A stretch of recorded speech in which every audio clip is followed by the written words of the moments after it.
চ্যানেলে আজকের ভিডিওতে আমরা কথা বলবো থানকুনি পাতা খাওয়ার উপকারিতা ও অপকারিতা নিয়ে। অনেকেই মনে করেন থানকুনি পাতা সব রোগের ওষুধ, আবার কেউ কেউ বলেন এটা খেলে শরীরের অনেক ক্ষতি হতে পারে। আসলে সত্যিটা কি? আজকের ভিডিওতে সহজ ভাষায় জানব থানকুনি পাতার আসল উপকারিতা, সম্ভাব্য অপকারিতা আর কারা খাওয়ার আগে সাবধান হবেন। থানকুনি পাতা একটি পরিচিত ভেষজ উদ্ভিদ যেটা অনেক জায়গায় সালাদ, ভর্তা, রস বা ভেষজ উপায়ে খাওয়া হয়।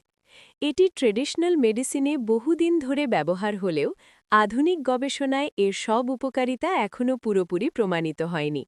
কিছু ক্ষেত্রে ভালো সম্ভাবনা দেখা গেছে, বিশেষ করে ক্ষত সারানো ও রক্ত সঞ্চালনজনিত কিছু সমস্যায় কিছু ক্লিনিক্যাল ট্রায়ালে উপকারের ইঙ্গিত পাওয়া গেছে। ১. ক্ষত শুকাতে ও ত্বকের যত্নে সাহায্য করতে পারে। কিছু গবেষণায় দেখা গেছে থানকুনি পাতার উপাদান ক্ষত সারাতে ও ত্বকের পুনর্গঠনে সহায়তা করতে পারে। ২. রক্ত সঞ্চালনের কিছু সমস্যায় উপকার হতে পারে, বিশেষ করে ক্রনিক ভিনাস ইনসাফিসিয়েন্সি বা শিরার রক্তপ্রবাহজনিত কিছু সমস্যায় কিছু ক্লিনিক্যাল ট্রায়ালে উপকারের ইঙ্গিত পাওয়া গেছে। ৩. মস্তিষ্ক, স্মৃতি বা উদ্বেগে সামান্য উপকারের সম্ভাবনা থাকতে পারে। কিছু ছোট গবেষণায় স্মৃতি, মুড বা অ্যাংজাইটিতে সামান্য উপকারের কথা বলা হয়েছে। ৪. অ্যান্টিঅক্সিডেন্ট ও অ্যান্টি ইনফ্লেমেটরি বৈশিষ্ট্য থাকতে পারে। ল্যাব ও প্রাথমিক গবেষণায় এর কিছু অ্যান্টি ইনফ্লেমেটরি এবং অ্যান্টিঅক্সিডেন্ট বৈশিষ্ট্যের কথা পাওয়া যায়।